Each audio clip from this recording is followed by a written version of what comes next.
What we have here is Kareem Carr, who is a PhD student at Harvard, who made a big splash several months ago on the topic of what on earth 2 plus 2 might possibly equal. And his point was, all of you who think it's 4 are failing to grasp just how subjective and arbitrary mathematics is. And so in any case, the world descended into madness over this for some time. Now 2 plus 2 equals 5 is also an oblique reference to Orwell, 1984. This is, I don't know, is it Newspeak or it's some sort of... It's one of the modes by which you force a population to totalitarianism. If you can get people to agree that 2 plus 2 equals 5, well, you're well on your way.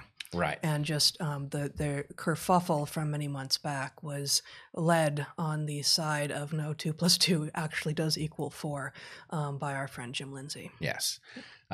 So anyway, most people will remember that if they are on Twitter, at least they will have seen some part of that battle. And Kareem has decided to blow on the embers of that battle to see if he can rekindle it. And what has he said? So we can just I'll just get this off the screen. Read it. He's got 2 tweets here. He says, when someone says 2 plus 2 equals 4 in a really angry way, they're admitting that what the statement can't do for itself.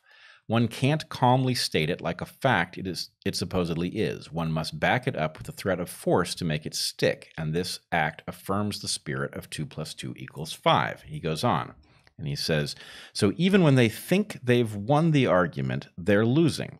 Their defensiveness and anger is already a loss because it brings 2 plus 2 equals 4 into the subjective, where it belongs. So now, those 2 last points. Being angry brings the statement into the subjective, and the subjective is where it belongs. Yeah. Now, so the reason to be here is not just simply to harp on the absurdity of what Kareem Carr is saying and to try to parse it and finally get it right so people can finally understand why 2 plus 2 equals 4. Because as I said to him the first time through this, what he is engaged in is a classic example of sophistry, which is to say, his argument is hard to field, which doesn't say anything about its being right. And his argument, if you go back to his original claim, had to do with the fact that the symbols 2 and 5 and equals and plus are all something that we simply agree on, and there's no reason to agree that they equal this or that, and so they could equal other things, and therefore the statement 2 plus 2 equals 5 could be a totally reasonable statement as good as 2 plus 2 equals 4. And the answer is... That's not just sophistry. I mean, that's... But colloquially, people mean when they say semantics, and it's not actually semantic. It's not just sophistry, but he's not a PhD student just anywhere. It's Harvard-level sophistry, right? So anyway, that is what it is. That's not really the point to return here. The reason I wanted to return is that it struck me when I saw his new argument that this was actually an interesting opportunity. So several years back, I think 2017, I gave a talk in Vancouver that I called How the Magic Trick is Done. Yeah, and how the magic trick was done was basically a sort of a taxonomy of tricks and Kafka traps and other things that are causing the social justice ideology to actually wield a great deal of power in spite of the fact that the arguments that it's making are not correct in many regards. And what one does not typically see, so one of the things I said in that talk is that these techniques evolve. People try a lot of stuff, and the stuff that doesn't work doesn't leave a fossil, right? The stuff that works gets picked up on, and it gets augmented, and it gets built into a very refined strategic structure that we realize needs to be talked about at the point that it comes for us, and we can't field it, because even though we may be right about something, it is very difficult to figure out how you deal with the incentives surrounding it. Yeah. So this Kareem Carr next chapter here struck me as the rare case where you might be present for the birth of a new technique, right? If you think about his argument here, if people say 2 plus 2 equals 4 and they get angry about it, then their anger is an indication that 2 plus 2 does not inherently equal 4, right? Well, this is an amazing argument, right? This is stunning, because what this says is, first of all, 2 plus 2 equals 4 is a baseline, nearly foundational level of societal agreement, right? We have to agree what these symbols mean. If we're going to establish truth at all, we've got to establish what the meaning of words is, what the meaning of symbols is, what the operations that they dictate are.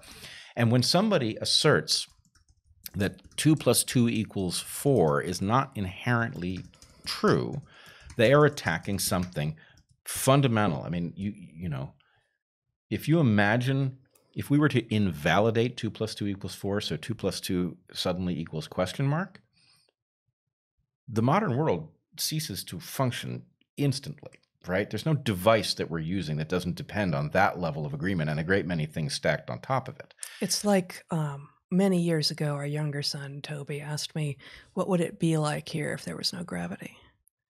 And it's exactly that. There wouldn't be. There's no here. Right. Nothing that we know has happened in that world. And the same is true for 2 plus 2 equals what now? Right, exactly. So, in some sense, what Carr is saying is we have the right to attack the very foundations of systematic thought. And we have a right to do so in a politically charged environment where those of us who are doing that are actually dictating policy. Not only are we saying 2 plus 2 equals 5, but defund the police is, you know, a reasonable thing to demand. So it is natural that somebody who thinks, oh my God, how did 2 plus 2 equals 5 get out of Orwell and into the world? And, you know, why is it marching, right? That could make a person very nervous. They might be right to be nervous. And they might speak with a certain amount of urgency and saying, no, 2 plus 2 equals 4, God damn it, right? And the point is that has nothing to do with whether or not 2 plus 2 does or does not equal 4. That just has to do with the fact that what is in jeopardy if it doesn't equal 4 is really important. Yeah. So, but it's as you say, a slick rhetorical move that probably just dies here, but maybe not. So, I mean, it's like a reformulation of Ben Shapiro's famous "facts don't care about your feelings." This new formulation is "feelings about facts change the facts." Yes, feelings about facts are all you need to figure out whether those facts are in fact factual. Right. So, and then the final point I would make is I want people to understand just how beautiful and diabolical his formulation is, right? So let's say that, let's give him the benefit of the doubt here, and let's say, okay, for the purposes of this argument, his assumption is to be taken literally. If a person responds angrily to the idea that 2 plus 2 equals 5, then they imply that 2 plus 2 does not equal what they think it equals. Okay. Now let's apply that across the population. Okay. What if all of us but one decides, you know what? I'm going to say this very calmly. 2 plus 2 equals 4. My hand does not shake. I am not raising my voice. 2 plus 2 simply equals 4, and that needs to remain true, right? But one person isn't so good at keeping their calm, right? They're cool, and they get angry because they're worried, right? Well, that one person has now invalidated 2 plus 2 equals 4 and left us in a world where 2 plus 2 now equals I'm your new king and you will bow before me. That guy's anger blew up the universe. Blew up the universe. And so in any case, what I'm hoping is that our discussing this here on Dark Horse will result in this particular attempt to generate a new super weapon failing because people will realize just how crazy it is. But nonetheless, maybe the point is it's actually sophisticated enough as a strategy that in spite of this analysis, it will continue to grow and be augmented and wielded, and we will see it morph into all sorts of things out in the world. We don't know yet. Well, I mean, in part, it may well work. In part, what we're doing here may not touch the effectiveness of the strategy precisely because we are trying to do analysis. And if the strategy works, it will work exactly on the emotional level. Right. Yeah. It will affect how people view things because they will have been informed by the emotional content of people who are certain that actually, if you claim 2 plus 2 equals 4, well, then you're probably a fascist or some such. Yeah, absolutely. So it could be both. We could do the analysis, and it actually might have an influence in a particular quadrant, but have no impact on the utility of this argument. It could still be an evolutionarily stable strategy, even if it's dead wrong. Yes, you didn't raise your voice. You said dead wrong in a strong way, but the amplitude was perfectly It's consistent. a little sarcastic, maybe. Yeah. But that suggests strength. Oh, does so it? I think actually that Okay. works in reverse of his argument. We're good then.